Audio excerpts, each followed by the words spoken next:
Hello everyone and welcome to our channel. आज मैं geography रो अर्थनैतिक विकास start करिवा। तुमे 9th स्टैंडर्ड रे पढथिलो अर्थनैतिक विकास एवं 10th स्टैंडर्ड रे भी सेही जिंस ही पढछो। सो देखिवा डिफरेंसेस कोन रहउछि। सो अर्थनैतिक विकास रो मूल धारणा कोन?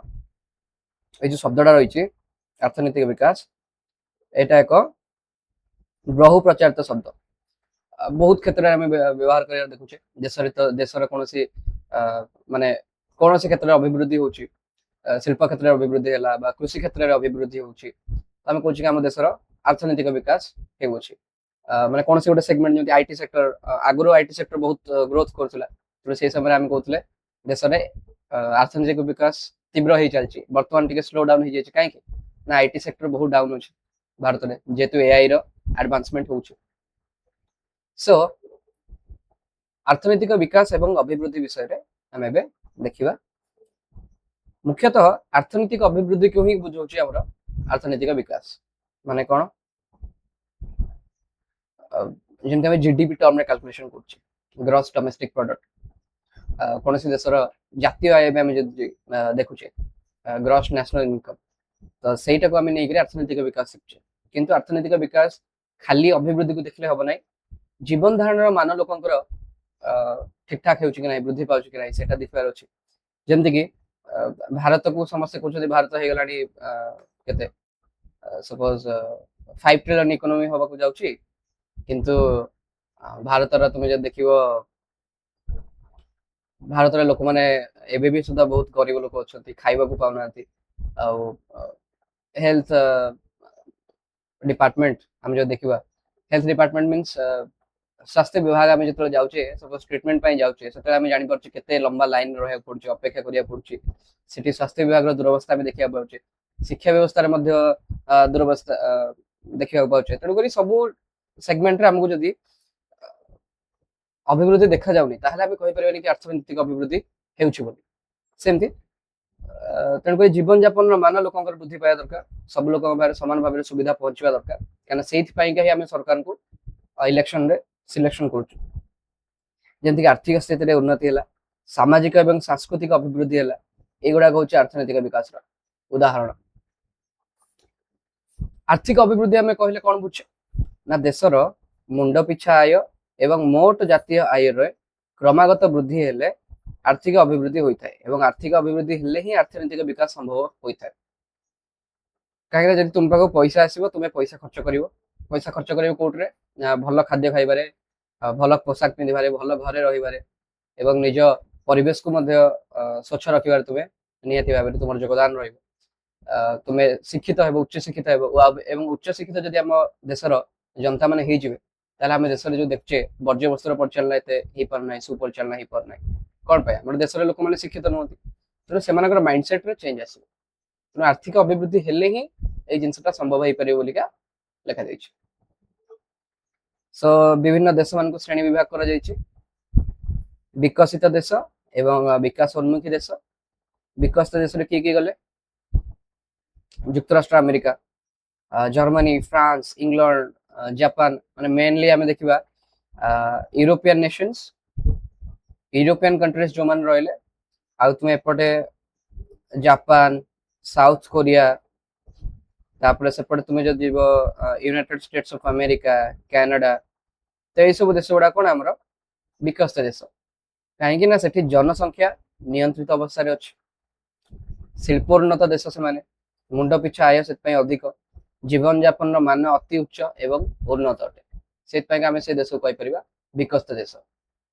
भारत कहीं विकास उन्मुखी देश हम भारतर मुख्य समस्या बर्तमान समय हूँ जनसंख्या वृद्धि 150 कोटी जदि जनसंख्या रहिबो तो जेते चाकरी आनले भी आमे सरकार केते चाकरी सृष्टि कर परिबे बा शिल्प केते चाकरी सृष्टि कर परिबो तेनु करी हमको गोटे मुख्य समस्या अछि जनसंख्या वृद्धि जहा सकासे आमे देखुचे क्लाइमेट चेंज भी गोटे बड़ फैक्टर हमर होउची ए जनसंख्या वृद्धि ही क्लाइमेट चेंज रो गोटे फैक्टर आउ एटा को जेतो आमे नियंत्रण न करि परचे तेनो संबल रो जो व्यवहार रहउची ता ऊपर अत्यधिक चाप पड़ुची मुंड पिछा आय रे वृद्धि परिलक्षित हुए नहीं अधिकांश लोके गरीब आय कम एवं जीवन यापन मान अति निम्न धरण अटे आम भारत ठीक अच्छे ତେଣୁକରି ୟାକୁ ଆମକୁ କରେକ୍ସନ୍ସ କରିବାର ଅଛି ଗ୍ରାଜୁଆଲି ଲୋକମାନେ ଶିକ୍ଷିତ ହେଲେ ଏଇ ଜିନିଷରେ ଆମର ପରିବର୍ତ୍ତନ ଆସିପାରିବ। ଯୋଉ ଜାପାନ ଆମେ ଦେଖୁଛେ ବର୍ତ୍ତମାନ ସମୟରେ ଏତେ ଶିକ୍ଷିତ ହେଇ ଆମର ଏତେ ଡେଭଲପଡ ଅଛି କଣ ପାଇଁ ଅଛି? କାରଣ ଜାପାନ ପାଖାପାଖି 150 ବର୍ଷ ଧରିକି ଗୋଟେ ଜିନିଷରେ ଫୋକସ କଲା, ସେ ହଉଛି ତାଙ୍କ ଦେଶର ଯୋଉ ଜନସଂଖ୍ୟା ରହିଲା ସେଟାକୁ ଶିକ୍ଷିତ କରିବାରେ। ତମେ ଜାପାନର ସ୍କୁଲକୁ ଯଦି ଯିବ ତାଙ୍କର ଯୋଉ ମିଲ୍ ହଉଛି ସ୍କୁଲରେ ସେ ମିଲ୍ କୁ ତୁମେ ଦେଖିବ ଆଉ ଭାରତରେ ଯୋଉ ସ୍କୁଲରେ ମିଲ୍ ଦିଆଯାଉଛି ତୁମେ ତା ଭିତରେ ଫରକ ଜାଣିପାରିବ। କାହିଁକିନା ସେମାନଙ୍କ ପାଇଁ ସବୁଠୁ ଇମ୍ପୋର୍ଟାଣ୍ଟ ହଉଛି ତାଙ୍କର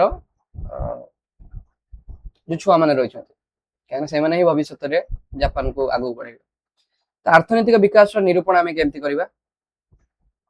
ଅର୍ଥନୈତିକ ବିକାଶକୁ ନିରୂପଣ କରିବା ପାଇଁକା ମୋଟ ଜାତୀୟ ଆୟ ଏବଂ ମୁଣ୍ଡ ପିଛା ଆୟକୁ ଆଧାର ଭାବରେ ନିଆଯାଉଛି। ସୋ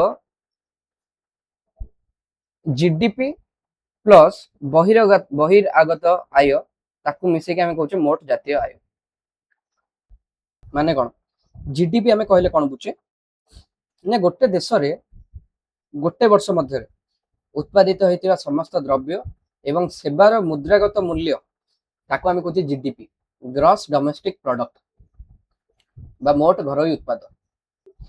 ତେଣୁ ଗୋଟେ ଦେଶରେ ଗୋଟେ ବର୍ଷ ଭିତରେ ଯେତିକି ଆମର ଧାନ ଉତ୍ପାଦନ ହେଲା ବା ଯେତିକି ଆଲୁମିନିୟମ ଉତ୍ପାଦନ ହେଲା, ଯୋଉଗୁଡାକୁ ଆମେ ବିକ୍ରି କରିକି ତା ବଦଳରେ ଆମେ ମୁଦ୍ରାଗତ ମୂଲ୍ୟ ପାଉଛେ, କିମ୍ବା ଆମେ କହିବା ବ୍ୟାଙ୍କରେ ସପୋଜ ଲୋନ ଦେଲେ ବା ବ୍ୟାଙ୍କ ଆମର ଇନ୍ସୁରାନ୍ସ ସେଲ୍ କଲା ବା ଆଇଟି ସର୍ଭିସେସ୍ ଯୋଉ କମ୍ପାନୀ ମାନେ ଅଛନ୍ତି ସେମାନେ କୌଣସି ତାଙ୍କର ସର୍ଭିସ ଦେଲେ, ତ ଏଇ ସବୁ ଯୋଉ ରହିଲା ସେବା ରହିଲା ତାର ମୁଦ୍ରାଗତ ମୂଲ୍ୟ, ଏ ସବୁକୁ ଆମେ ଯଦି ମିଶଉଛେ ତାକୁ କହୁଛେ ଆମେ କଣ ନା ଜିଡିପି ବା ମୋଟ ଘରୋଇ ଉତ୍ପାଦ। ଆମର ବହିରାଗତ ଆୟ କଣ? Income from abroad. ମାନେ ତ ଯୋଉ ଇନକମ୍ ଫ୍ରମ୍ ଆବ୍ରୋଡ ମାନେ କଣ? ଆମର ଭାରତରେ ଯେମିତି ଟାଟା କମ୍ପାନୀ ଅଛି, ଟାଟା କମ୍ପାନୀ କଣ କରୁଛି ନା ବିଜନେସ୍ ଏକ ଟାଟାର ଅଛି ଜାଗୁଆର ଆଣ୍ଡ ଲ୍ୟାଣ୍ଡ ରୋଭର, ଯୋଉଟା ଅଛି କୋଉଠି ୟୁକେ ରେ ଅଛି। ତ ସେ ଯୋଉ Jaguar and land rover company ରହିଲା, ସିଏ ସେଠି ଆମର ବ୍ୟବସାୟ କଲା, ସପୋଜ 70,000 କୋଟି ଟଙ୍କାର ଜିନିଷ ବିକିଲା ଏବଂ ଧର 10,000 କୋଟି ଟଙ୍କାର ଲାଭ କଲା। ତ ସେ ଯୋଉ 10,000 କୋଟି ଟଙ୍କା ଲାଭ କଲା, ତ ସେଇଟା ଭାରତର ନ୍ୟାସନାଲ ଇନକମ୍ ଭିତରେ ଯିବ। କାହିଁକି ନା କମ୍ପାନୀ ହଉଛି ଭାରତର ଏବଂ ସେ ଅପରେସନ୍ସ ବିଶ୍ୱ ସାରା କରୁଛି, ଯେମିତି ଇନଫୋସିସ୍ କମ୍ପାନୀ ହେଲା ବା ଟାଟା କନସଲଟାନ୍ସି ସର୍ଭିସ ହେଲା। ତ ଏମାନେ କଣ କରୁଛନ୍ତି ନା ଭାରତର କମ୍ପାନୀ କିନ୍ତୁ ସାରା ବିଶ୍ୱରେ ତାଙ୍କର ବିଭିନ୍ନ ବ୍ରାଞ୍ଚେସ୍ ରହିଛି, ବା କୌଣସି ଭାରତୀୟ ଯାଇକି ଅନ୍ୟ ଜାଗାରେ ଚାକିରି କରୁଛି ବାହାରେ, ଦେଶ ବାହାରେ କାମ କରୁଛି, ତ ସେ ଯେତିକି अर्निंग କଲେ ତାଙ୍କ ଯୋଉ ପଇସାଟା ଇନଭେଷ୍ଟ ତାଙ୍କର ଯାହା ଇନକମ୍ ହେଲା, ତ ସେଇଟାକୁ ଆମେ କହିପାରିବା ନେଟ୍ ଇନକମ୍ ଫ୍ରମ୍ ଆବ୍ରୋଡ ରେ। ସେ ଧର ଘରକୁ କିଛି ପଇସା ପଠେଇଲେ ତ ସେଇଟା ବି ଆସିଲା। ନହେଲେ ଆଉ ଗୋଟେ କହିପାରିବ ଇନଭେଷ୍ଟମେଣ୍ଟ, ଧର ମୁଁ ଆମେରିକାର କୌଣସି କମ୍ପାନୀରେ ଇନଭେଷ୍ଟମେଣ୍ଟ କରିଥିଲି ଆଉ ପ୍ରତିବର୍ଷ ତା ଦେହରୁ ମୁଁ ପ୍ରଫିଟ୍ସ ପାଉଛି, ତ ସେ ଯୋଉ ପ୍ରଫିଟ୍ସ ଗୁଡା ପାଉଛି ସେଟା ମୋର ଆମ ଦେଶର ଜାତୀୟ ଆୟ ଭିତରେ କାଉଣ୍ଟ ହବ। ଠିକ ଅଛି, ତେଣୁ ଆମେ ଜାଣିଗଲେ ମୋଟ ଜାତୀୟ ଆୟ କଣ ଏବଂ ଘରୋଇ ଉତ୍ପାଦ କଣ। ତ ନେକ୍ସଟ ଯିବା ମୁଣ୍ଡ ପିଛା ଆୟ କଣ। ମୋଟ ଜାତୀୟ ଆୟକୁ ସେ ଦେଶର ଜନସଂଖ୍ୟା ଦ୍ୱାରା ଭାଗ କଲେ ସେ ଦେଶର ମୁଣ୍ଡ ପିଛା ଆୟ ନିରୂପଣ କରାଯାଇ ପାରିବ। ପିଲେ ତୁମ ବୁକ୍ ରେ ଗୋଟେ ଟିକେ ଭୁଲଭାଲ ଅଛି, ସେଟାକୁ ମୁଁ ଏଠି ଦେଖେଇ ଦଉଛି। ମୁଁ ଭାବିଲି ଏଠି ଦେଖ ତମ ବହିରେ ନା ଦେଇଛି କଣ कि मोट जातीय आय आमर मोट जातीय आय साइड लिख दी ग्रॉस डोमेस्टिक प्रोडक्ट। तो तुम तादरे कंफ्यूज होबनी, ग्रॉस डोमेस्टिक प्रोडक्ट अलग आ मोट जातीय आय अलग। कहीं ना मोट जातीय आय रो करेक्ट ओडिया मीनिंग होची मो सॉरी हमर हां सॉरी मोट जातीय आय जोटा रहउची तार करेक्ट इंग्लिश मीनिंग होची ग्रॉस नेशनल इनकम।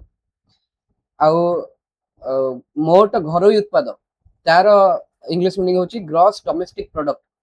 आ दुईटा को परस्पर ठाରୁ अलग कहीं ना तार ये फर्मुला देख पार्थिव मोट जातीय आय is equal to GDP plus बहिरागत आय।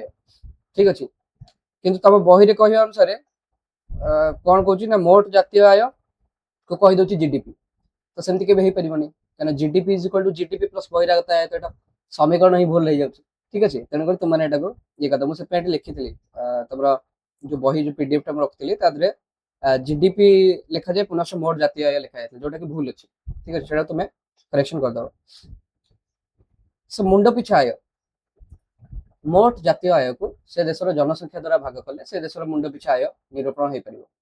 ତ ଏଇଟା ଯୋଉ ଯେତେବେଳେ ମୁଣ୍ଡ ଜାତୀୟ ଆୟଟାକୁ ଆମେ ଯେତେବେଳେ ଭାଗ କରିବା, ଯେତେବେଳେ ଆମେ ଜାତୀୟ ଆୟଟାକୁ ଭାଗ କରିବା ସେଟା ଲେଖିବା ମୁଣ୍ଡ ପିଛା ଜାତୀୟ ଆୟ। ଠିକ ଅଛି, ମୁଣ୍ଡ ପିଛା ଜାତୀୟ ଆୟ।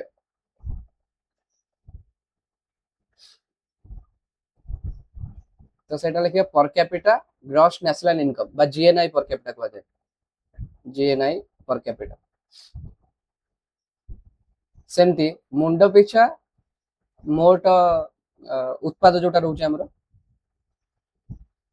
ଘରୋଇ ଉତ୍ପାଦ, ସେଇଟା କଣ କହିପାରିବା ନା GDP per capita।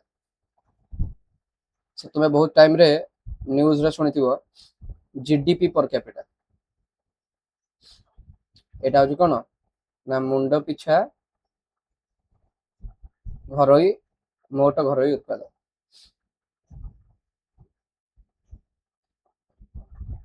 फरक कौन खाली जो लबटा रोचे मोट जातीय आय रखिबो जीएनआई पर कैपिटा, आउ जदी जीडीपी पर कैपिटा रहइबो मोट जातीय आय बदले तुम लिखिबो कोन मोट हमर घरोई उत्पादन, खाली लबटा ही परिवर्तन करिवो। ठीक अछि, जातीय आय बेले जातीय आय माने जीएनआई पर कैपिटा बेले एटा रहइबो, आ जीडीपी पर कैपिटा बेले हमर कोन रहइबो तुम जीडीपी टा को रखियो माने मोट घरोई उत्पादन को लाभ रखियो। अनेक देश अछि ଯାହାର ମୋଟ ଜାତୀୟ ଆୟ ଭାରତ ସହିତ ସମାନ ବା ତାଠାରୁ କମ, ଯେମିତି ଜାପାନ ଦେଖୁଛେ বা ୟୁକେ ଦେଖ, ତ ସେମାନଙ୍କର ଇନକମ ପାଖାପାଖି ସମାନ। ହଁ ଧର 1 ଟ୍ରିଲିୟନ କି 1 ଟ୍ରିଲିୟନ ତ ଆମେ ବହୁତ ଅଧିକ ହେଇଯିବ, ବଟ୍ ବେଶୀ ଡିଫରେନ୍ସେସ୍ ନାହିଁ, ଜଷ୍ଟ ମାଇନ୍ୟୁଟ ଡିଫରେନ୍ସ ଅଛି। କିନ୍ତୁ ସେମାନଙ୍କ ଜନସଂଖ୍ୟା ଯେହେତୁ ଭାରତ ତୁଳନାରେ କମ, ସେମାନଙ୍କର ମୁଣ୍ଡ ପିଛା ଆୟ ଭାରତ ଠାରୁ ବହୁତ ଅଧିକ ଏବଂ ସେଥିପାଇଁ ସେମାନେ ବିକଶିତ। ଜାପାନ ଯେମିତି ଏକ୍ସାମ୍ପଲ ଦବ, ଜାପାନ जनसंख्या जदि 11-12 कोटी है भारत रहा 150 कोटी, तो जापान जदि 4 ट्रिलियन कमेला भारत जदि 4 ट्रिलियन कमेला, तो हर जार छोट थी तार मुंड पिछा आय अधिक रही, हर छोट कहार रही जनसंख्या कहार छोट रही जापान छोट रही, तेणुक जापान मुंड पिछा आय अधिक रही, से जापान लिविंग स्टैंडर्ड बहुत भल। तो भारत आय समय टू समय परिवर्तन हो चलती, कहीं शिल्प क्षेत्र में अभिवृद्धि परिलक्षित होती, किंतु एते हाई स्टैंडर्ड को भी भारत जापार ना। ठीक अच्छे, तो अर्थनैतिक नीति और भारतीय अर्थव्यवस्था को पढ़ा। पृथ्वीर प्रत्येक देश कौन कर जनसाधारण मान जीवन धारण मान उन्नत करने जातीय आय और मुंड पिछा आय वृद्धि निमंते विभिन्न प्रकार आर्थिक नीति प्रचलन करते। जमी तुम देख सोवियत रूस कौन कर तार समाजवादी अर्थनीति तार आनी। चाइना रे कम्युनिस्ट प्रसार होती इकोनोमी टा भी से समाजवादी प्लस कम्युनिज्म दीटा को मिसिक मेनली कम्युनिज्म कह प्रचलित अच्छे। भारत में गोटे मिश्र अर्थव्यवस्था अच्छे, आमेरिका गोटे पुंजीवादी अर्थव्यवस्था, अमेरिका कहवा यूरोप कहवा से पुंजीवादी अर्थव्यवस्था। तो पुंजीवादी अर्थव्यवस्था कौन बजार निर्धारण करे कि आमर गोटे जिनस रेट के से अनुसार आम प्रॉफिट बाहर से अनुसार प्रॉफिट गुड़ाक भाग भाग कर समाजवादी रे राष्ट्र डिसाइड कर। तो जब समाजवादी अर्थव्यवस्था कौन पुंजीवादी अर्थव्यवस्था कौन बोध हुए आदि तुम ना, तो ता विषय भलसे जाना गले क्लास 9 रो अर्थनैतिक विकास पर गोटे वीडियो बनैଥିଲି, सेटा तुम देख परिबो, सेटा फंडामेंटल्स आउट भलसे बुझे। सो स्वाधीनता पर कौन है भारत में मिश्र अर्थव्यवस्था परिचालित होती, माने समाजवादी प्लस पुंजीवादी दीटा को मिसई देकरी आम कौन आस मिश्र अर्थव्यवस्था आठारे दीटा देखा मिलूँ, माने घरोई क्षेत्र भी रोचे और सरकारी क्षेत्र भी रोचे। घरोई क्षेत्र कौन रहा ना कृषि और घरोई उद्योग में प्रतिष्ठा होता कल कारखाना व्यक्ति विशेष मालिकाना थाए और एगुड़ी लाभ आशा रखी कार्य करता, लाभ करेंगे से लाभटा को पुणी इन्वेस्टमेंट करेंगे, इन्वेस्टमेंट करने फल चाकरी सृष्टि हम जहाँफल आम देश में उन्नति आगु आगु हम।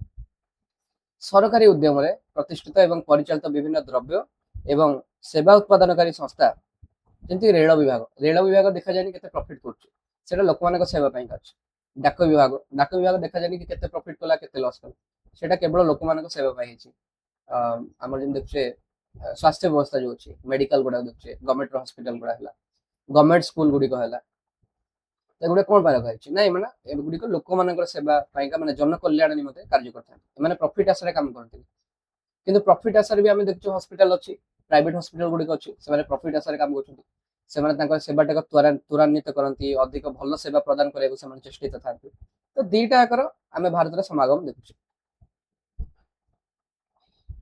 ତ ଭାରତର ଅର୍ଥନୈତିକ ବିକାଶର ପରିମାଣ ଏବଂ ପ୍ରକାର ଭେଦ ଯଦି ଦେଖିବା ଭାରତ ଏକ ବିକାଶୋନ୍ମୁଖୀ ଦେଶ ଯେତେବେଳେ ସ୍ୱାଧୀନତା ପ୍ରାପ୍ତି ପାଇଲା ତ ଭାରତ ସ୍ୱାଧୀନତା ପ୍ରାପ୍ତି ପରେ ପରେ ଆମର ଗୋଟେ ଥିଲା ପ୍ଲାନିଂ କମିଶନ ବା ଯୋଜନା ଆୟୋଗ ତ ଯୋଜନା ଆୟୋଗ କଣ କରୁଥିଲା ନା ପ୍ରତି 5 ବର୍ଷ ଥରେ ପଞ୍ଚବାର୍ଷିକ ଯୋଜନା 5 ଇୟର ପ୍ଲାନ୍ସ ଯୋଉଟା କି ସୋଭିଏତ ରୁଷିଆରୁ ମାନେ ୟୁଏସଏସଆର ଠାରୁ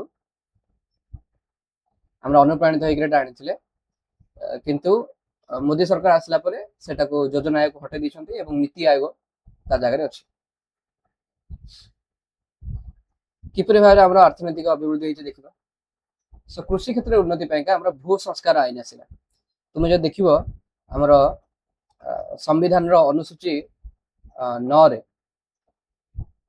9 ରେ କଣ କରାଯାଇଥିଲା ନା କୁହାଯାଇଥିଲା କି ଭୂ ସଂସ୍କାର ଆଇନ ଯୋଉଗୁଡାକ ରହିଲା ସେଗୁଡାକ ଜୁଡିସିଆଲ ରିଭ୍ୟୁରୁ ବାହାରେ ରହିବ କି ତା ଉପରେ ସୁପ୍ରିମକୋର୍ଟ ସେ ଲ ଗୁଡାକ ଆଇନ ଗୁଡାକୁ ହଟେଇ ପାରିବେ ନାହିଁ ସୁପ୍ରିମକୋର୍ଟ ତାର ତର୍ଜମା କରିପାରିବେ ନାହିଁ କାହିଁକି ନା ଯଦି ଜୁଡିସିଆଲ ରିଭ୍ୟୁଟାକୁ ହଟେଇ ଦିଆଯିବ ତାହେଲେ କଣ ହେବ ନା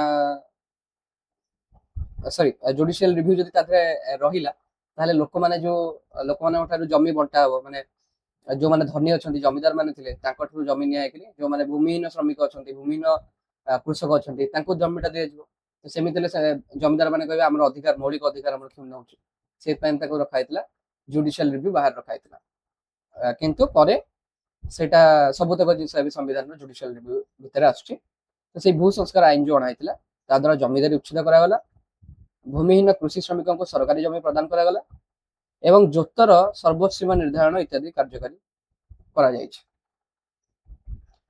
ଜଳସେଚନ ଅଧିକ ଚାଷ ଜମିକୁ ଜଳସେଚନ ସୁବିଧା ପ୍ରଦାନ କରିବା ନିମନ୍ତେ ବିଭିନ୍ନ ପ୍ରକାର ଜଳସେଚନ ପ୍ରକଳ୍ପ ଆମ ଭାରତରେ ଲାଗୁ ହେଉଛି ସମୟ ସମୟରେ ଦେଖିବ ସରକାର ବିଭିନ୍ନ ପ୍ରକାର ଜଳସେଚନ ପାଇଁକା ସ୍କିମ୍ସ ଆଣୁଛନ୍ତି ଯେମିତି ଏବେ सोलार पंप पाइंका सरकार आनुଛନ୍ତି पीएम कुसुम योजना तापरे चाष जमी को जलसेचन पाइंका भी योजना रहउछि हमर एते मु मन रखे नै लिस्ट करथिले इथाना किछ असुवा नै बट बड़ धरण एवं मध्यम क्षुद्र जलसेचन प्रकल्प मन लागिछि केनाल हम जो देखछे हमर केनाल संजोग कराइछि एवं केनाल गुडी करू बाहर कराइथियो स्पॉट एटा धर गुडी केनाल जाइछि तो तार एमती पॉइंट रखाइथियो जोटू बड़ बड़ जमी गुडा को हमर पानी हमर जाय परियो ठीक अच्छे केनाल जाइए केनाल साइड रे जमी गुड़ा जो थी सेठिक आम केनाल पानी जापर तो जलसेचन सुविधा कराई अन्य उन्नत ज्ञान कौशल प्रयोग पाइंका ग्राम पंचायत स्तर में तालीम व्यवस्था करा बैंक गुड़ा को कहुई कि तुम्हें स्वल्प एवं दीर्घम्यादी ऋण प्रदान कर सब बैंक पाखे था गोटे प्रायोरिटी सेक्टर लोन माने कौन ये चाष है किंबा तुम्हें कह पार जो सोलार सेल आम लगे सोलार पैनल जो घर इनस्टॉल कर सेगुड़ा रहा तो सेगुड़ा हम प्रायोरिटी सेक्टर लोन भीतर जाऊँ सरकार सब बैंक गुड़ा को दियंती कड़ा निर्देश दियंती कि प्रायोरिटी सेक्टर लोन को तुम्हें निहाती भाव प्रायोरिटी दब कहीं आम भारत में ग्रोथ पाइंका सेगुड़ी दरकार सबुज विप्लव भारत में आम जानचे सबुज विप्लव द्वारा भारत में बहुल परिमाण रे जो धर गहम है मैं खाद्य शस्य उत्पादन हो पार्टी गहम है धान है गुड़ा सब आप सबुज विप्लव द्वारा संभव हो पार्टी शिल्प एवं सेवा क्षेत्र में उन्नति 1948 मसीहा पर भारत में शिल्पायन द्रुत विकास निमंते नूतन शिल्प नीति निर्धारण कार्यकारी घर उद्योगपति मान टिकस रिहाती जदि कम टैक्स में से कहीं काम करेंगे तो टिकस रिहाती रहा बैंक ऋण सुविधा दि जाऊँ विदेश रू कंचामाल आमदानी सब प्रकार सुविधा सरकारी क्षेत्र को संरक्षण कर सरकारी क्षेत्र भी बिजनेस कर प्राइवेट सेक्टर भी बिजनेस कर समस्त उद्देश्य जोटा रोचे सेटा हासिल कर माने प्रॉफिट दरकार प्राइवेट सेक्टर रे आ गवर्नमेंट सेक्टर दरकार जनकल्याण निमंते से कार्य करेंगे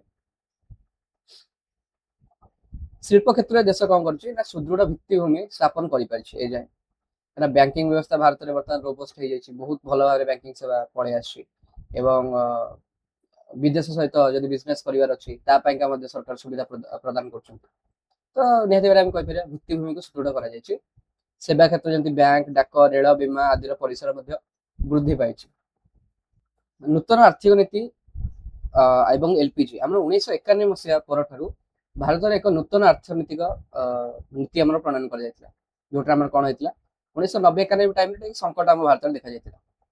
ଯେହେତୁ ଭାରତ ସେତେବେଳେ କଣ ଥିଲା ନା କ୍ଲୋଜ୍ଡ ଇକୋନୋମି ଥିଲା, ଆମର ବନ୍ଦ ଅର୍ଥ ବ୍ୟବସ୍ଥା ଥିଲା। ଭାରତ ମାନେ ମେନ୍ ବିଜନେସ ଆମ ଭାରତ ଭିତରେ ରହୁଥିଲା, ବିଦେଶ ସହିତ ଏତେ ବିଜନେସ ଆମର କାରବାର ରହୁଥିଲା। ଯଦି ବିଦେଶ ସହିତ ଏତେ କାରବାର ନ ରହିବ ତାହେଲେ ଆମର ବିଦେଶୀ ମୁଦ୍ରାଟା ଆମ ପାଖରେ ବେଶୀ ସଞ୍ଚୟ ହେଇପାରିବ ନାହିଁ। ଆଉ ବିଦେଶୀ ମୁଦ୍ରା ଯଦି ନ ରହିଲା ତାହେଲେ ଅନ୍ୟ ଦେଶ ସହିତ ଆମେ ବିଜନେସ କରିବା କେମିତି? ବର୍ତ୍ତମାନ ସମୟରେ ସବୁଠାରୁ ଅଧିକ ଭ୍ୟାଲୁଏବଲ ଯଦି ଥାଏ ବିଦେଶୀ ମୁଦ୍ରା ତାକୁ ହଉଛି ୟୁଏସ୍ ଡଲାର। ସେ ଯୋଉ ୟୁଏସ୍ ଡଲାର ଯଦି ଭାରତ ପାଖରେ ଗଚ୍ଛିତ ନ ରହିବ ଅଧିକ ପରିମାଣରେ, ତାହେଲେ ଅନ୍ୟ ଦେଶମାନଙ୍କ ସହିତ ବାଣିଜ୍ୟ କେମିତି କରିବ? ତେଣୁ ସେଇ ସମୟରେ ସେଇଆ ପ୍ରୋବ୍ଲେମ ଦେଖାଇଥିଲା। 1991 ବେଳେ ଭାରତରେ ବିଦେଶୀ ମୁଦ୍ରା ବହୁତ କମି ଯାଇଥିଲା ଏବଂ ସରକାରଙ୍କ ପାଖରେ ପଇସା ନଥିଲା କି ଆମର ବିଦେଶରୁ ଯାହା ଜିନିଷ ମଗାଇଲେ, ସପୋଜ ତେଲ ମଗେଇଲେ, ପେଟ୍ରୋଲ ମଗେଇଲେ ବା ଅନ୍ୟ କୌଣସି ଦ୍ରବ୍ୟ ଇଲେକ୍ଟ୍ରୋନିକ ସରଞ୍ଜାମ ଯୋଉଟା କି ଭାରତରେ ଆବଶ୍ୟକତା ରହୁଛି, ତ ସେଗୁଡାକ ମଗେଇ ପାରିଲେ ନାହିଁ। ତେଣୁକରି ସରକାର ସେଇ ସମୟରେ ଆମର ଅର୍ଥନୀତିକୁ ମୁକ୍ତ କରିବାକୁ ବାଧ୍ୟ ହେଲେ ଏବଂ ଭାରତ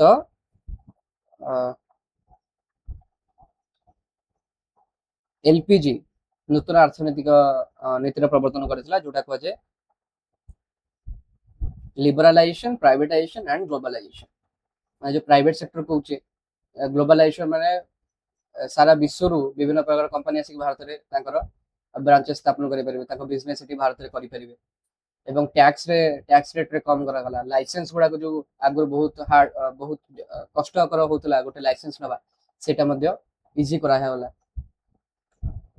ତ ସେଇ ଯୋଉ ମୁଁ ଯାହା କାହାଣୀ କହିଲି ସେଟାକୁ ଏଠି ଲେଖା ହେଇଛି କେମିତି ଭାବରେ ଆମର ପ୍ରୋବ୍ଲେମ ହେଇଥିଲା। ଘରୋଇ ଉଦ୍ୟୋଗ କ୍ଷେତ୍ର ଗୁଡିକରେ ଅତି ମାତ୍ରାରେ ସରକାରୀ ନିୟନ୍ତ୍ରଣ ଯୋଗୁଁ ଶିଳ୍ପ ବିକାଶରେ ଆଶାନୁରୂପ ଉନ୍ନତି ହୋଇପାରିନଥିଲା। ଅନେକ ସରକାରୀ ଉଦ୍ୟୋଗର ଦକ୍ଷତା କମିବା ସହିତ କ୍ଷତିର ପରିମାଣ ବୃଦ୍ଧି ପାଇଥିଲା। ଆଉ ଦେଶର ଆର୍ଥିକ ସ୍ଥିତି କ୍ରମଶଃ ଦୁର୍ବଳ ହେଇକରି ସେତେବେଳେ ସଂକଟଜନକ ପରିସ୍ଥିତି ସୃଷ୍ଟି ହେଇଥିଲା। ତେଣୁ ବୈଦେଶିକ ମୁଦ୍ରାର ପରିମାଣ କ୍ଷିପ୍ରଗତିରେ ହ୍ରାସ ପାଇଲା। ଇଭେନ୍ ସରକାରୀ କର୍ମଚାରୀମାନଙ୍କୁ ଦରମା ଦେବାକୁ ଅକ୍ଷମ ହେଇକରି ସରକାର ଗଚ୍ଛିତ ସୁନାକୁ ବ୍ୟାଙ୍କ ଅଫ୍ ଲଣ୍ଡନରେ ବନ୍ଧା ପକାଇ ଋଣ ଆଣିଥିଲେ। ଜାତୀୟ ଆୟ ବୃଦ୍ଧି ହାର ମାତ୍ର 0.8% କୁ କମି ଆସିଲା ଏବଂ ମୁଦ୍ରାସ୍ଫୀତି 12% କୁ ବୃଦ୍ଧି ପାଇଥିଲା। ମୁଦ୍ରାସ୍ଫୀତି ଆମେ ଯଦି ଯେତେବେଳେ 100 ଟଙ୍କାରେ ଯଦି ଆଗରୁ ସପୋଜ ଆମେ 80 ଟଙ୍କାରେ ପେଟ୍ରୋଲ କିଣିଥିଲେ, ଏବେ 100 ଟଙ୍କାରେ ପେଟ୍ରୋଲ କିଣୁଛେ, ତ ମୁଦ୍ରାସ୍ଫୀତି ଯୋଗୁଁ ଏଇଟା ହଉଛି ଗୋଟେ ଆଡୁ କହିପାରିବା। ହଁ, ଜାତୀୟ ଅର୍ଥନୀତିର ମଧ୍ୟ ଯୋଉ ଆମର ଅନ୍ତର୍ଜାତୀୟ ଅର୍ଥନୀତିର ମଧ୍ୟ ଏଥିରେ ପ୍ରଭାବ ପଡୁଛି। ଷ୍ଟିଲ୍ ମୁଦ୍ରାସ୍ଫୀତି ମାନେ ପ୍ରତିବର୍ଷ ଆମର ବଢି ଚାଲିଥାଏ। ଯୋଉ ଜିନିଷ ଆମେ 10 ଟଙ୍କାରେ ଆଗରୁ ପାଉଥିଲେ ଏବେ 10 ଟଙ୍କା ସେଟା ନ ମିଳିପାରେ, କାହିଁକି? ମୁଦ୍ରାସ୍ଫୀତି ବୃଦ୍ଧି ପାଉଛି ପ୍ରତିବର୍ଷ। ସେଇ ଅନୁସାରେ এই ଯୋଉ ନୂତନ ଅର୍ଥନୀତି ରହିଲା ଏଲପିଜି ମାନେ ଏଲ ଫର ଲିବରାଲାଇଜେସନ, ତାକୁ କହିଲେ ଉଦାରୀକରଣ। ଉଦାରୀକରଣ ମାନେ କଣ ନା ଶିଳ୍ପ ଆମଦାନୀ ରପ୍ତାନି ପାଇଁ ପୂର୍ବରୁ ପ୍ରଚଳିତ ଥିବା ସରକାରୀ କଟକଣା ଗୁଡିକୁ, ଯେମିତିକି ଲାଇସେନ୍ସ କହୁଥିଲେ, ଲାଇସେନ୍ସ ଫି ହେଲା, ଟ୍ୟାକ୍ସ ହେଲା, ଏଗୁଡିକର ଉଚ୍ଛେଦ କରାଗଲା ବା କୋହଳ କରାଗଲା। ଆଗରୁ ଯଦି ତମେ ଗୋଟେ ବିଜନେସ ଷ୍ଟାର୍ଟ କରିବାକୁ ଯିବ ତ ତମକୁ ଲମ୍ବା ଲାଇନ ଲଗେଇବାକୁ ପଡିବ ଲାଇସେନ୍ସ ପାଇଁ। ଲମ୍ବା ଲାଇନ ମାନେ ତମକୁ ଦବାକୁ ପଡିବ କମିଶନ, ସରକାରୀ କର୍ମଚାରୀ ମାନଙ୍କୁ ତମକୁ ଲାଞ୍ଚ ଦବାକୁ ପଡୁଥିଲା, ନହେଲେ ତୁମ କାମ ସହଜରେ ହେଇପାରୁନଥିଲା। ସରକାରୀ କର୍ମଚାରୀ ମାନେ ସେଇ ସମୟରେ ତାଙ୍କ ପାଖରେ ବହୁତ ପାୱାର ଥିଲା। ତେଣୁ ଏଇ ଯୋଉ ଲାଇସେନ୍ସ ରାଜ ଚାଲିଥିଲା ସେଟାକୁ ଉଚ୍ଛେଦ କରାଗଲା। ଟ୍ୟାକ୍ସ ଅଧିକ ରହୁଥିଲା, ଯାହାଫଳରେ କି ବ୍ୟବସାୟ କରିବାକୁ ରାଜି ହଉନଥିଲେ, ସେ ଟ୍ୟାକ୍ସ କମାଇ ଦିଆଗଲା। ଘରୋଇ ଉଦ୍ୟୋଗପତି ତଥା ବହୁରାଷ୍ଟ୍ରୀୟ କମ୍ପାନୀ ମାନଙ୍କୁ କେଉଁ ପଦାର୍ଥ ଉତ୍ପାଦନ କରିବେ, କେତେ କରିବେ ଏବଂ କେଉଁଠାରେ କରିବେ ଇତ୍ୟାଦିରେ ତାଙ୍କୁ ସ୍ୱାଧୀନତା ପ୍ରଦାନ କରାଗଲା। ବୋଲେ ଆଗରୁ ଗଭର୍ଣ୍ଣମେଣ୍ଟ ପୁରା କହୁଥିଲା ଏତିକି ଜିନିଷ ତମେ ଉତ୍ପାଦନ କରିପାରିବ, ଏଇ ଜାଗାରେ କରିପାରିବ, ଜାଗାରେ କରିବା ପାଇଁ ତମକୁ ପରମିଶନ ଦରକାର। ଏମିତି ପରମିଶନ ଲାଇସେନ୍ସ ୟାରି ଭିତରେ ହିଁ ବିଜନେସ ଗୁଡାକ ତଳିତଳାନ୍ତ ହେଇଯାଉଥିଲା। ତେଣୁକରି କଣ ହେଲା ନା ଯେତେବେଳେ ଏଇ ଉଦାରୀକରଣ କରାଗଲା, ଦାମୀ ବ୍ରାଣ୍ଡର ଉତ୍ପାଦନ ପ୍ରାୟ ସମସ୍ତ ଦେଶରେ ଉପଲବ୍ଧ ହୋଇପାରିଛି। ତ ଏଇଟା ଯେତେବେଳେ ଉଦାରୀକରଣ ହେଇଗଲା, ଆମର ଭାରତରେ ତମେ ଦେଖିବ ବଡ ବଡ କମ୍ପାନୀ ଗୁଡା ଯେମିତି ଦେଖୁଛ ଟାଇଟାନ, ଟାଟାର କମ୍ପାନୀ ରହିଲା, ତାପରେ ଟାଟା ଯୋଉ ଆମର କାର ଟାଟା ମୋଟର୍ସ ସେମିତି ରହିଲା, ସେଗୁଡାକ ଭାରତରେ ଭଲ ଅଭିବୃଦ୍ଧି କରିପାରିଲେ। ବିଦେଶରୁ କମ୍ପାନୀ ମାନେ ତାପରେ ଆସିବେ।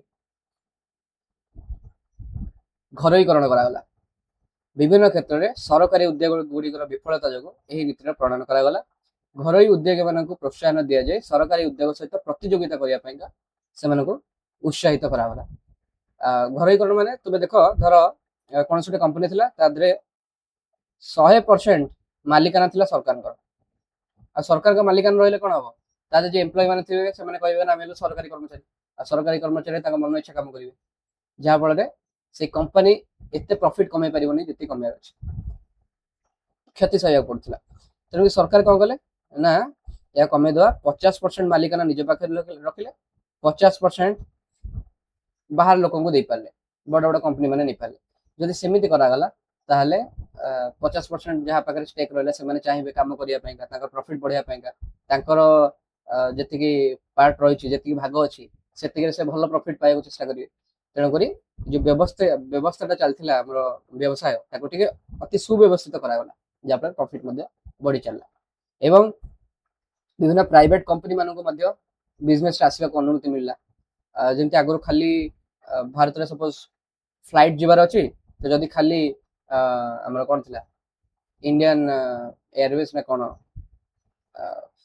ସେ ଯୋଉ ଏୟାର ଇଣ୍ଡିଆ, ଖାଲି ଏୟାର ଇଣ୍ଡିଆ ସପୋଜ ଥିଲା ଭାରତର, ତ ତାପରେ କଣ ହେଲା ନା ଭାରତରେ ଖୋଲିଗଲେ, ସପୋଜ ସ୍ପାଇସ୍ ଜେଟ୍ କହିପାରିବ, ଡେକାନ ଏୟାରଲାଇନ୍ସ କହିବ, ଜେଟ୍ ଏୟାରୱେଜ କୁହ, କି ଆମର ଇଣ୍ଡିଗୋ କୁହ, ତ ଏମିତି ବିଭିନ୍ନ ପ୍ରକାର କମ୍ପାନୀ ସମୟ ସମୟରେ ଆମର ଆସିବ। ଯାହାଫଳରେ ଏଇ ଇଣ୍ଡିଗୋ ଚାହିଁଲା କି ମୁଁ ଭଲ ସର୍ଭିସ ଦେଇପାରିବି କମ ଟଙ୍କାରେ, ତେଣୁକରି ଇଣ୍ଡିଗୋ ଅଧିକ ପ୍ରଫିଟ୍ କମେଇ ଚାଲିଲା। ତେଣୁକରି ସେବା ଲୋକଙ୍କୁ ଭଲ ମିଳିପାରିଲା ଏବଂ ଭାରତରେ ପ୍ରତିଯୋଗିତାତ୍ମକ ଗୋଟେ ପରିବେଶ ସୃଷ୍ଟି ହେଲା। ଜଗତୀକରଣ କରାଗଲା ମାନେ, ଜଗତୀକରଣ ହେଉଛି ବଜାର ଭିତ୍ତିକ ଅର୍ଥନୀତି। ଆମେ ଯୋଉ ପୁଞ୍ଜିବାଦ ଅର୍ଥନୀତି କହୁଛେ ସେଟା ହେଉଛି ବଜାର ଭିତ୍ତିକ ଅର୍ଥନୀତି। ଏହା କାର୍ଯ୍ୟକାରୀ ହେଲା ପରେ ଭାରତ ବିଶ୍ୱ ସମୁଦାୟ ସହିତ ଉତ୍ପାଦନ, ବାଣିଜ୍ୟ, ପୁଞ୍ଜି ବିନିଯୋଗ ଇତ୍ୟାଦି କ୍ଷେତ୍ରରେ ସାମିଲ ହେଇପାରିଲା। ଭାରତର ଜିନିଷ ବାହାରେ ବିକ୍ରି ହେଲା, ବାହାର ଜିନିଷ ଆସିକି ଭାରତରେ ବିକ୍ରି ହେଲା। ବିଦେଶୀ କମ୍ପାନୀ ମାନେ ଭାରତରେ ଇନଭେଷ୍ଟମେଣ୍ଟ କଲେ। ତୁମେ ଯେମିତି ଦେଖୁଛ ପେଟିଏମ ସପୋଜ ଗୋଟେ କମ୍ପାନୀ ହେଲା ଭାରତର, ତ ପେଟିଏମ କମ୍ପାନୀ ଇନଭେଷ୍ଟମେଣ୍ଟ କରିଥିଲା ସଫ୍ଟବ୍ୟାଙ୍କ, ଠିକ ଅଛି। ଧର ପେଟିଏମ କମ୍ପାନୀରେ ଆଉ ଗୋଟେ ସେକ୍ୱୋୟା କ୍ୟାପିଟାଲ ସପୋଜ ଇନଭେଷ୍ଟମେଣ୍ଟ କରିଥିଲା, ମୁଁ ଜାଣିନି ସେକ୍ୱୋୟା କ୍ୟାପିଟାଲ କରିଥିଲା କି ନାହିଁ, ଗୋଟେ କମ୍ପାନୀ ଅଛି ସେକ୍ୱୋୟା କ୍ୟାପିଟାଲ, ସପୋଜ ସେ ଇନଭେଷ୍ଟମେଣ୍ଟ କଲେ। ତାମାନେ କଣ, ସେମାନେ ହେଲେ ବିଦେଶରେ ତାଙ୍କର ଯୋଉ ଟଙ୍କା ବିଦେଶରେ ଫଣ୍ଡକୁ ମ୍ୟାନେଜ କରନ୍ତି, ମାନେ ଲୋକମାନେ ବିଭିନ୍ନ ପ୍ରକାର ଇନଭେଷ୍ଟମେଣ୍ଟ ଯୋଉ କରନ୍ତି, ଏଇ କମ୍ପାନୀ ମାନଙ୍କ ପାଖରେ ପଇସା ଥୁଅନ୍ତି ଏବଂ ତା ବଦଳରେ କିଛି ଲାଭ ଆଶା କରନ୍ତି। ସେଇ ଯୋଉ ପଇସାକୁ ସେମାନେ କେମିତି ବଢେଇବେ ନା ବିଭିନ୍ନ କମ୍ପାନୀରେ ଇନଭେଷ୍ଟମେଣ୍ଟ କରିବେ ବିଦେଶରେ। ବିଭିନ୍ନ କମ୍ପାନୀ ଯେତେବେଳେ ପ୍ରଫିଟ୍ କମେଇବେ ତ ତାଙ୍କର ନିବେଶ ମଧ୍ୟ ବଢି ଚାଲିବ। ତ ଠିକ ସେମିତି ଆମର ପୁଞ୍ଜି ବିନିଯୋଗ କରାଗଲା, ବିଦେଶୀ କମ୍ପାନୀ ମାନେ ଭାରତରେ ପୁଞ୍ଜି ନିବେଶ କଲେ। ସେମାନେ ଭାରତରେ ପୁଞ୍ଜି ବିନିଯୋଗ କରିବା ସହିତ କଳକାରଖାନା ପ୍ରତିଷ୍ଠା କରିଲେ। ଦ୍ରବ୍ୟ ଏବଂ ସେବା ଯୋଗାଇବା ପାଇଁ ପୂର୍ବର ସରକାରୀ କଟକଣାକୁ ବହୁ ମାତ୍ରାରେ ମଧ୍ୟ କୋହଳ କରାଯାଇଛି। ସେଥିପାଇଁ ତୁମେ ଦେଖୁଛ ଭାରତରେ ବର୍ତ୍ତମାନ କୋଲଗେଟ ହେଲା, କି ସେ ପିଏନଜି ହେଲା, ପ୍ରକ୍ଟର ଆଣ୍ଡ ଗ୍ୟାମ୍ବଲ, କି ଆମର ହିନ୍ଦୁସ୍ତାନ ୟୁନିଲିଭର କହିପାରିବ, ଆଇଟିସି କହିପାରିବ। ତ ଏଇ ସବୁ ଯୋଉ କମ୍ପାନୀ ମାନେ ରହିଲେ, ଏମାନେ ଆସିକି ଭାରତରେ ବ୍ୟବସାୟ କରିପାରିଲେ। ଆଇଟିଏସ ଟା ମୋର ଠିକ ସେ ମନେ ପଡୁନି ଇଣ୍ଡିଆନ କି ବାହାରର, କିନ୍ତୁ ଏଚୟୁଏଲ ଟା ହିନ୍ଦୁସ୍ତାନ ୟୁନିଲିଭର ଯୋଉଟା ରହୁଛି ସେଟା ୟୁନିଲିଭର କମ୍ପାନୀ ଇଂଲଣ୍ଡର। ବହୁରାଷ୍ଟ୍ରୀୟ କମ୍ପାନୀ ଏବଂ ଜଗତୀକରଣ। ବହୁରାଷ୍ଟ୍ରୀୟ କମ୍ପାନୀ କେବଳ ବିକ୍ରୟ ନିମନ୍ତେ ଉଦ୍ଦିଷ୍ଟ ପଦାର୍ଥକୁ ପୃଥିବୀ ସାରା ବିକ୍ରୟ ନିମନ୍ତେ ଉପଲବ୍ଧ କରାଇ ନଥାଏ। ମାନେ କଣ, ସପୋଜ ଗୋଟେ କମ୍ପାନୀ ଅଛି ବର୍ତ୍ତମାନ ଟାଇମରେ, ସପୋଜ ଗୋଟେ କମ୍ପାନୀ ଦେଖ ଓପନ ଏଆଇ। ଓପନ ଏଆଇ କଣ କରୁଛି ନା ଏଆଇ ସେବା ପ୍ରଦାନ କରୁଛି। ସେ କଣ କରିବ ନା ତାକୁ ଦରକାର ଡାଟା ସେଣ୍ଟର। ତ ଡାଟା ସେଣ୍ଟର ସେ କଣ କରିବ, ସପୋଜ ତାକୁ ଲାଗିଲା କି ଭାରତରେ ମୁଁ ଡାଟା ସେଣ୍ଟର ଲଗେଇଲେ ମତେ ସରକାର ଅଧିକ ସାହାଯ୍ୟ କରୁଛନ୍ତି, ତ ସେ କଣ କରିବ ନା ଭାରତରେ ତା ଡାଟା ସେଣ୍ଟର ବସେଇଲା। ତା ପାଇଁ ଯୋଉ ଚିପ୍ ଦରକାର, ଚିପ୍ ଗୁଡାକ ସପୋଜ ଆଣିଲା କୋଉଠୁ, ଆମର ଚିପ୍ ଗୁଡାକ ଆଣିଲା ଏନଭିଡିଆ କମ୍ପାନୀ ଠାରୁ, ଠିକ ଅଛି। ତ ସିଏ ଗୋଟେ କମ୍ପାନୀରୁ ଚିପ୍ସ ଗୁଡାକ ଆଣିଲା। ସପୋଜ ଚିପ୍ ଗୁଡାକ ତାଇୱାନରେ ତିଆରି ହଉଛି, ଏନଭିଡିଆ ଆକ୍ଚୁଆଲି ତାଇୱାନ ନୁହଁ, ବଟ୍ ସପୋଜ ତାଇୱାନରେ ତିଆରି ହଉଛି, ତ ତାଇୱାନ ଦେଶରୁ ଆସିଲା ଚିପ୍ସ ଆସିଲା। ଚାଇନାରୁ ବିଭିନ୍ନ ପ୍ରକାର ସାଇଣ୍ଟିଷ୍ଟ ଗୁଡାକ ଆସି ଏଠି କାମ କଲେ, ଆମେରିକାର ସାଇଣ୍ଟିଷ୍ଟ କାମ କଲେ। ତାପରେ ତାଙ୍କର ଜିନିଷ ଗୁଡାକ ବିକ୍ରି କଲେ କୋଉଠି, ପୁରା ବିଶ୍ୱକୁ ବିକ୍ରି କଲେ। ଜର୍ମାନୀରେ ତା ସେବା ପାଇଲେ ଲୋକ, ଫ୍ରାନ୍ସରେ ତା ସେବା ପାଇଲେ ଲୋକ, इंग्लैंड रे ता सेवा पाइले लोक ता माने गोटे कंपनी तार जो उत्पादटा जो बाहर पड़ची उत्पादित द्रव्य ताको तैयारी करिया पेंगा विभिन्न देश रे तार इन्वेस्टमेंट करथाय तेणु करी से मुख्य लक्ष्य कौन रही है ना उत्पादित वस्तु को जिते कम खर्च से तैयारी करेंगे एवं जिते अधिक से लाभ पाइपर तेणु से उद्देश्य थाए ये गोटे एग्जांपल दिया तुम बही भितर मु ठीक तार गोटे से गोटे एग्जांपल तुमको देली अलग एग्जांपल देली तो यहाँ तुम हेल्पफुल हम कस्टमर केयर जोटा रोचे खाउटी सेवा सपोज मु गोटे प्रोडक्ट किनली मत किसी प्रॉब्लम है तो मुझे सागे कस्टमर केयर को कॉल कली कि कहले मोर यही प्रॉब्लम अच्छे से यथाशीघ्र सॉल्व करने को चेष्टा करेंगे तेणु यही कार्यशैली द्वारा जो मल्टीनेशनल कंपनी रही बहुराष्ट्रीय कंपनी मैंने प्राय 50-60 भाग उत्पादन मूल्य ह्रास कर सक्षम होती से लाभर परिमाण अनेक मात्रा वृद्धि पाए से तुम देख गूगल कंपनी है कि अमेजन कंपनी है तो ये बहुत माने लक्ष लक्ष कोटी टंकार प्रॉफिट कमाउछन्ति प्रति वर्ष भारत में कंपनी मैंने एत परिमाण प्रॉफिट कमी पाना किंतु अमेरिका कंपनी मैंने कहीं बहुत आगु पुंजीवादी अर्थनीति को अर्थव्यवस्था को आपण जोटा कि बर्तमान टाइम बहुत मात्रा खराब भी पुंजीवाद तुम जदि रिसर्च कर भलसे जापर परिवेश केते खराब अच्छे तो नूतन आर्थिक नीतिर प्रभाव भारत में कौन रहा सकारात्मक प्रभाव भी नकारात्मक प्रभाव भी दीटा आम देखिए सकारात्मक प्रभाव कौन रहा ना नामी दामी मल्टीनेशनल कंपनी मान द्वारा उत्पादित विभिन्न खाउटी द्रव्य भारत में अधिक परिमाण उपलब्ध है भारत में आगुरी होंडा कार नाला कि धर ह्युंडे कार नाला कि सपोज तुम कहीपर ये जो देख BMW मर्सिडीज दामी दामी कार गुड़िक मिल ना भारतीय लोक मैंने विदेशी कंपनी जिन व्यवहार कर बर्तमान से सब जिन मिलला टेलीकम्युनिकेशन क्षेत्र में उल्लेखयोग्य अग्रगति दूरसंचार वैदेशिक मुद्रार गच्छित परिमाण बढ़ी चलती पुराना डाटा देखिए तुम बही जो डाटा देता है देखी तो वैदेशिक मुद्रार गच्छित परिमाण बढ़ी सारी मुद्रास्फीतिर हार स्थिर रही जीवन धारण मान निश्चित भाव में उन्नति देखा या छड़ा नकारात्मक प्रभाव घटी कौन कौन अच्छी नकारात्मक प्रभाव बेकारी संख्या वृद्धि पाई नियोजन क्षेत्र में एत मात्रा सहायक हुई ना कहीं जो प्राइवेट कंपनी मैंने रही से कौन चाहिए जिते अधिक लाभ करेंगे जिते कम खर्च करेंगे तेणुक कम खर्च आम जानी बर्तमान टाइम देखु एआई जिते एडवांसमेंट कर चलती तुम देखिए प्रति वर्ष 10,000 20,000 30,000 एमती कर्मचारी मान छटई कर बड़ बड़ कंपनी जमीक मेटा है फेसबुक कंपनी आमेजन है तो छटई कर चलती कहीं करते कम कर्मचारी रही से कम खर्च हम से तेणु बेकारी मान संख्या वृद्धि पाई क्षुद्र शिल्प संस्था गुड़िक बहुल मात्रा क्षतिग्रस्त होती छोट छोट कंपनी जो मैंने बैटेरी तैयारी करते कैपेसिटर प्लास्टिक खेलना टायर दुग्ध जातीय पदार्थ एगुड़ा जो तैयारी करते से अधिक क्षतिग्रस्त है कहीं विदेशी कंपनी गुड़ाक सस्तार या माने सेम क्वालिटी जिन देदेले लोक सस्ता जिन भारत में किणवे निहत देशीय ज्ञानकौशल और शिल्प संस्था क्षतिग्रस्त हो कृषिजात द्रव्य ठीक भाव में बिक्री हो पारना बर्तमान टाइम सल्व करने सरकार विभिन्न प्रकार व्यवस्था करमती मुक्त एवं अबाध वाणिज्य करें कौन देश सहित आम फ्री ट्रेड एग्रीमेंट कर FTA समय समय आसे फ्री ट्रेड एग्रीमेंट आम पढ़ा विश्व वाणिज्य संगठन स्थापना होता 1995 मसीह जातिसंघ विभिन्न सदस्य मान नहीं सृष्टि कराइला यार मुख्य कार्यालय रोचे जेनेवा ठारे बर्तमान जाए प्राय एटा 150टा देश एटा ओल्ड डाटा के न्यू डाटा मुझे जानी अधिक भी हो पाता तुम एक्जाक्ट डाटा कह दूची 166टा बर्तमान समय अच्छा देश जो मैंने विश्व वाणिज्य संगठन सदस्य देश अटंती पृथ्वी विभिन्न देश मान मध्य द्रव्य एवं सेवा विनिमय करी वाणिज्य कारोबार वृद्धि करने माने यार लक्ष्य कौन WTO रो लक्ष्य पृथ्वी विभिन्न देश मान मध्य द्रव्य एवं सेवा विनिमय करी वाणिज्य कारोबार वृद्धि करने विश्व अर्थनीति को सुदृढ़ करने एवं समृद्ध करी गढ़ी तोलिबा विकास उन्मुखी देश मानकर आर्थिक स्थिति रे सुधार आनिबा तो ये सब आम लक्ष्य थाए यार WTO रो गुरुत्वपूर्ण प्रसंग ପୃଥିବୀର ବିଭିନ୍ନ ଦେଶମାନଙ୍କ ମଧ୍ୟରେ ମୁକ୍ତ ଅବାଧ ଏବଂ ନିରପେକ୍ଷ ବାଣିଜ୍ୟ କାରବାର ପ୍ରଚଳନ, ଯୋଉଟା ହେଲେ କହୁଥିଲି ଫ୍ରି ଟ୍ରେଡ୍ ଯେମିତି ସମସ୍ତେ କରିପାରିବେ, ତା ପାଇଁକା ସେମାନେ ଚେଷ୍ଟା କରିବା ଦରକାର। ଦେଶଗୁଡ଼ିକ ମଧ୍ୟରେ ଥିବା ଦ୍ୱିପାକ୍ଷିକ ବାଣିଜ୍ୟ ରାଜିନାମା ବଦଳରେ ବହୁପାକ୍ଷିକ ରାଜିନାମାର ପ୍ରବର୍ତ୍ତନ। ଖାଲି ଭାରତ ଆଉ ଇଂଲଣ୍ଡ ମଧ୍ୟରେ ସପୋଜ ଗୋଟେ ଆଗ୍ରିମେଣ୍ଟ ଅଛି, ଖାଲି ଭାରତ ଏବଂ ଇଂଲଣ୍ଡ ମଧ୍ୟରେ ସେ ଆଗ୍ରିମେଣ୍ଟ ନ ରହିକି ଅନ୍ୟ ଦେଶମାନଙ୍କ ସହିତ ମଧ୍ୟ ସିମିଲାର ଆଗ୍ରିମେଣ୍ଟ ହେଇପାରିବ, ସେଥିପାଇଁକା ସେମାନେ ଚେଷ୍ଟା କରନ୍ତି। ବିଭିନ୍ନ ଦେଶମାନଙ୍କ ମଧ୍ୟରେ ପୂର୍ବରୁ ପ୍ରଚଳିତ ଥିବା ଆମଦାନୀ ଏବଂ ରପ୍ତାନୀ ନିୟମ ଏବଂ କଟକଣାର ଉଚ୍ଛେଦ।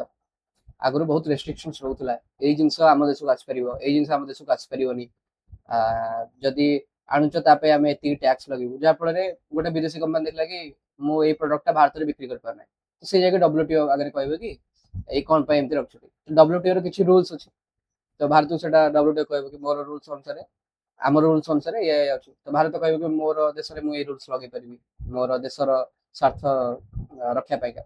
ତେଣୁ ସେଇ ଅନୁସାରେ ସେମିତି ତାଙ୍କର ଇଏ ହୁଏ, ଡିଲ୍ କରାଯାଏ। ତ ଭାରତ କ'ଣ କରୁଛି ନା 2001 ମସିହାରେ WTO ର ସଦସ୍ୟତା ଲାଭ କରିଛି। ତ ଭାରତ ଆମଦାନୀ ଏବଂ ରପ୍ତାନୀ ନୀତି ଘୋଷଣା କରିଥିଲା 2001-2 ମସିହାରେ, ତା ବାଣିଜ୍ୟ ନୀତିରେ ପରିବର୍ତ୍ତନ ଆଣିକିରି। पेट्रोल, डीजेल, प्राकृतिक बाष्प इत्यादि अत्यावश्यक द्रव्य को घरोई संगठन जरिए आमदानी करने अनुमति प्रदान कर किंतु WTO रु भारत विशेष उपकृत हो पार नहीं कहीं ना WTO कार्यशैली एवं विश्व वाणिज्य कारोबार रे विकसित देश मानकर भूमिका अधिक एवं से माने यार नीति नियम को बहुत प्रभावित करिवार सक्षम होती। आउ भारतर अंश विश्व वाणिज्य कारोबार रे 1% रु भी कम रही। आम देशीय शिल्प संस्था गुड़िक उत्पादन परिमाण, कार्यदक्षता और गुणवत्ता बहुराष्ट्रीय संस्था मान अनेकांश कम रोचे, बिकज एफिशिएंसी एते भल आमर रही पारनी कहीं ना भारतीय लोक मानकर आम देश लोक मानकर शिक्षार व्यवस्था रे सेती उन्नति आम सरकार आनी पारना, जेहेतु शिक्षाटा आमर से धरण हो पारना पिला मध्य से आटिट्यूड डेभलप हो पारनी, तेणुक आम एफिशिएंसी एते भल आसी पारनी, माने कार्य दक्षता एते भल आसी पारनी। आउ जो जिनस भी आम तैयारी करछे तार गुणवत्ताटा इंटरनेशनल कंपनी मानकर से प्रोडक्ट सिमिलर प्रोडक्ट सहित समान हवा दरकार। सपोज भारत रे गोटे मोबाइल तैयार कराला आउ अमेरिका दर एप्पल आईफोन आनी देला, एप्पल आईफोन तुलन में भारत कंपनी कोठी भी स्टैंड कर परिबनी काहेकि ना आईफोन बहुत वर्ष धरिक काम करछि, हेवी इन्वेस्टमेंट करछन्ती, तांकर भल रिसर्च एंड डेवलपमेंट टीम रही, माने भल इंजीनियर को गोटे टीम रखा है जो माने प्रोडक्ट डिजाइन करछन्ती, डेवलपमेंट करछन्ती। तेणुक से जगह भारत कोठी ना कोठी हम लैक करछि, से भारत में आम मैन्युफैक्चरिंग सेगमेंटा एते भल हो पार नहीं। देशीय कंपनी मान कर्तव्य बहुराष्ट्रीय कंपनी मान सहित प्रतियोगिता करने देशीय कंपनी मान कर्तव्य होछि उत्पादित होता सामग्री एवं सेवार दक्षता वृद्धि करने, उत्पादन परिव्यय कम रखा, या द्वारा कौन हम ना आम देश उत्पादित सामग्री विश्व बजार में अधिक रु अधिक चाहिदा वृद्धि पाइब। जैसे भारतर तुम देख हाथ तैयारी जिनस गुड़ा जोड़ा रोचे हस्त तंत जो कहे बुणा तंत बुणा लुगा जो कहे से गुड़ाक डिमांड रोचे, आमर विभिन्न प्रकार कारुकार्य रोचे, तुम मूर्ति कह विभिन्न प्रकार फिलिग्री आम कहे कि जो चांदुआ कम, तो यही सब जिन गुड़ाक भारत में बहुत भल हस्तशिल्प बहुत भल कर भारत में, तो से शिल्प गुड़ाक तार डिमांड विदेश रोचे। तो जमी से सेगमेंट रे भारत भल काम करमती भारत निहत भाव अन्य उत्पादित सामग्री से प्रकार कुशलता आने दरकार। जमीक लिखाई अमेरिका बजार में भारतीय प्रस्तुत लुगापटा, जीन्स, सार्ट, पैंट इत्यादि चाहिदा वृद्धि पाउछ।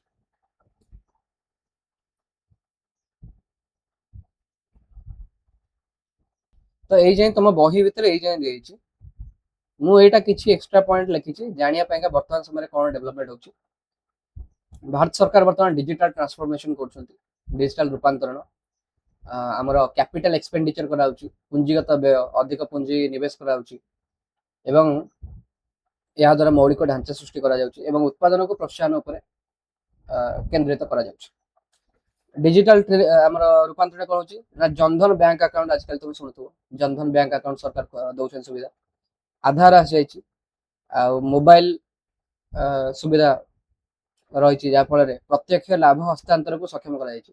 ସରକାର ଡାଇରେକ୍ଟଲି ତାଙ୍କର ଧର ତୁମେ କୌଣସି ସେବା ପ୍ରଦାନ କଲ ବା କୌଣସି ତମକୁ ସରକାରଙ୍କ ଦ୍ୱାରା ସୁବିଧା ଦିଆଯିବ ସରକାରୀ ସୁବିଧା, ତ ଡାଇରେକ୍ଟଲି ସରକାର ତମ ଆକାଉଣ୍ଟକୁ ଦେବେ। ଆଉ ଏଇ ଯୋଉ ସରକାରୀ କର୍ମଚାରୀଙ୍କର ସେଥିରେ କୌଣସି ହାତ ରହୁନାହିଁ, ଯାହାଫଳରେ ଦୁର୍ନୀତି ଯଥେଷ୍ଟ କମି ପାରୁଛି। ୟୁପିଆଇ ସେବା ଆମର ଆସିଛି, ଯାହାଫଳରେ ବିଜନେସ୍ ଗୁଡାକ ବହୁତ ସହଜରେ କରିପାରୁଛନ୍ତି ତାଙ୍କର ଟ୍ରାଞ୍ଜାକ୍ସନ୍ସ। ଆଉ ବିଭିନ୍ନ ଯୋଜନା କରାଯାଇଛି, ଯେମିତି ଗତି ଶକ୍ତି ଯୋଜନା, ଏହା ଦ୍ୱାରା ସଡ଼କ, ରେଳ ବନ୍ଦର, ବିମାନ ବନ୍ଦର ଏଗୁଡ଼ିକର ଇନଭେଷ୍ଟମେଣ୍ଟ ଅଧିକ କରାଯାଉଛି। ଏଗୁଡାକୁ ତାଙ୍କର କାର୍ଯ୍ୟକାରିତା ପାଇଁକା କେନ୍ଦ୍ରୀୟ ଢାଞ୍ଚା ଆମର ସରକାର ପ୍ରସ୍ତୁତ କରୁଛନ୍ତି। ଲଜିଷ୍ଟିକ୍ସ ଖର୍ଚ୍ଚ, ଆମର ଯୋଉ ଯାନବାହନ ପରିବହନ ହଉଛି, ସେଇ ପରିବହନ ଯୋଉ ଖର୍ଚ୍ଚଟା ହଉଛି, ସେଇ ଖର୍ଚ୍ଚକୁ କମ କରିବା ପାଇଁ ସରକାର ଚାହୁଁଛନ୍ତି। ସବୁଜ ଶକ୍ତିର ରୂପାନ୍ତରଣ, ଆମେ ଦେଖୁଛେ ପିଏମ ସୂର୍ଯ୍ୟ ଘର ଯୋଜନା ଆସିଛି। ପିଏମ ସୂର୍ଯ୍ୟ ଘର ଯୋଜନାରେ କଣ କରୁଛନ୍ତି ନା ସରକାର ଚାହୁଁଛନ୍ତି କି ଲୋକମାନେ ଅଧିକରୁ ଅଧିକ ରିନ୍ୟୁଏବଲ ଏନର୍ଜି, ସବୁଜ ଶକ୍ତିରେ ନିଜ ଘରକୁ ଶକ୍ତି ଯୋଗାନ୍ତୁ, ଯାହାଫଳରେ ଆମର କ୍ଲାଇମେଟ ଚେଞ୍ଜଟା କମିପାରିବ। ଉତ୍ପାଦନ ସଂଯୋଗିତ ପ୍ରୋତ୍ସାହନ ଯୋଜନା, ତମେ ଯଦି ଅଧିକ ଉତ୍ପାଦନ କରିବ ସରକାର ତା ପାଇଁ ପ୍ରୋତ୍ସାହନ ମଧ୍ୟ ଦଉଛନ୍ତି।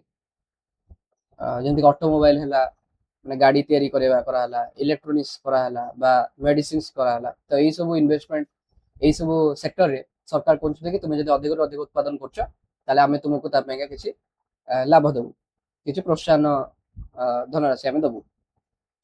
ମେକ୍ ଇନ୍ ଇଣ୍ଡିଆ ପଦକ୍ଷେପ ଚାଲିଛି, ଭାରତରେ ତମେ ଜିନିଷ ତିଆରି କର। ତା ସହିତ ବିଦେଶୀ ପ୍ରତ୍ୟକ୍ଷ ପୁଞ୍ଜି ବିନିଯୋଗ ମଧ୍ୟ ଆକର୍ଷିତ କରିବା ପାଇଁକା ସରକାର ବିଭିନ୍ନ ପ୍ରକାର ପଦକ୍ଷେପ ନେଉଛନ୍ତି। ଜିଏସଟି ଆମର ଆସିଛି। ଆଉ ସପୋଜ ଗୋଟେ କମ୍ପାନୀ ଫେଲ ହେଇଗଲା, ତ ସେ ଯୋଉ କମ୍ପାନୀ ଫେଲ ହେଲା ତାର ସମାଧାନ କରିବା ପାଇଁକା ସମୟ ସୀମା ମଧ୍ୟରେ ଆମର ଇନସଲଭେନ୍ସି ଆଣ୍ଡ ବ୍ୟାଙ୍କରପ୍ସି କୋଡ୍ ଆସିଛି। ମାନବ ପୁଞ୍ଜି ବିକାଶ ପାଇଁକା ସରକାର ଆୟୁଷ୍ମାନ ଭାରତ ଯୋଜନା ଆଣିଛନ୍ତି, ଯେ ତୁମକୁ ରୋଗ ହଉଛି ତୁମେ ଟ୍ରିଟମେଣ୍ଟ ନେଇପାରିବ, 5 ଲକ୍ଷ ପର୍ଯ୍ୟନ୍ତ ଫ୍ରି ଟ୍ରିଟମେଣ୍ଟ ରଖାଯାଉଛି। ଦକ୍ଷତା ବିକାଶ ପାଇଁକା ବିଭିନ୍ନ ପ୍ରକାର ଯୋଜନା, ଯେମିତି ସ୍କିଲ୍ ଇଣ୍ଡିଆ ଯୋଜନା ଅଛି, ତାପରେ ପ୍ରଧାନମନ୍ତ୍ରୀ ଆବାସ ଯୋଜନା, ସ୍ୱଚ୍ଛ ଭାରତ ମିଶନ, ଏହିପରି ଭାବରେ କିଛି ଆମର ସରକାର ଲୋକ କଲ୍ୟାଣ ଯୋଜନା ଆଣୁଛନ୍ତି, ଯାହାକି ଆମର ଯୋଉ ମାନବ ସମ୍ବଳ ଅଛି ତାର ବିକାଶ ଦିଗରେ କାମ କରିବ ଏବଂ ଆମର କୁଶଳୀ ମାନବ ସମ୍ବଳ ଆମେ ଗୋଟେ ପାଇପାରିବା ଆମ ଦେଶ। ଠିକ ଅଛି, ତ ଏହିପରି ଭାବରେ ଆମର ଅର୍ଥନୈତିକ ବିକାଶ ଦିଗରେ ଭାରତ ଆଗେଇ ଚାଲିଛି, ତ ଆଗକୁ ମଧ୍ୟ ଆଗେଇ ଚାଲିବ। ଏତିକି ଥିଲା ଏଇ ଚାପ୍ଟର। ଆଶା କରୁଛି ଭିଡ଼ିଓଟି ଭଲ ଲାଗିଥିବ। ଯଦି ଭଲ ଲାଗିଲା ଲାଇକ୍ କରିବେ, ସେୟାର କରିବେ, ସବସ୍କ୍ରାଇବ କରିବେ ଏବଂ ଆମକୁ କମେଣ୍ଟ କରି ଜଣେଇବେ ଯଦି ଆଉ କିଛି ଡାଉଟ୍ ରହିଲା କି କିଛି ଜିନିଷ ମିସ୍ କରିଯାଇଛି, କିଛି ଧର ଭୁଲ ହେଇଯାଇଛି, ତାହେଲେ ସେଇଟା ଗୋଟେ କମେଣ୍ଟ ଜଣେଇ ପାରିବେ। ସୋ ଏତିକି ରଖୁଛି, ଧନ୍ୟବାଦ। ଜୟ ହିନ୍ଦ, ଜୟ ଭାରତ।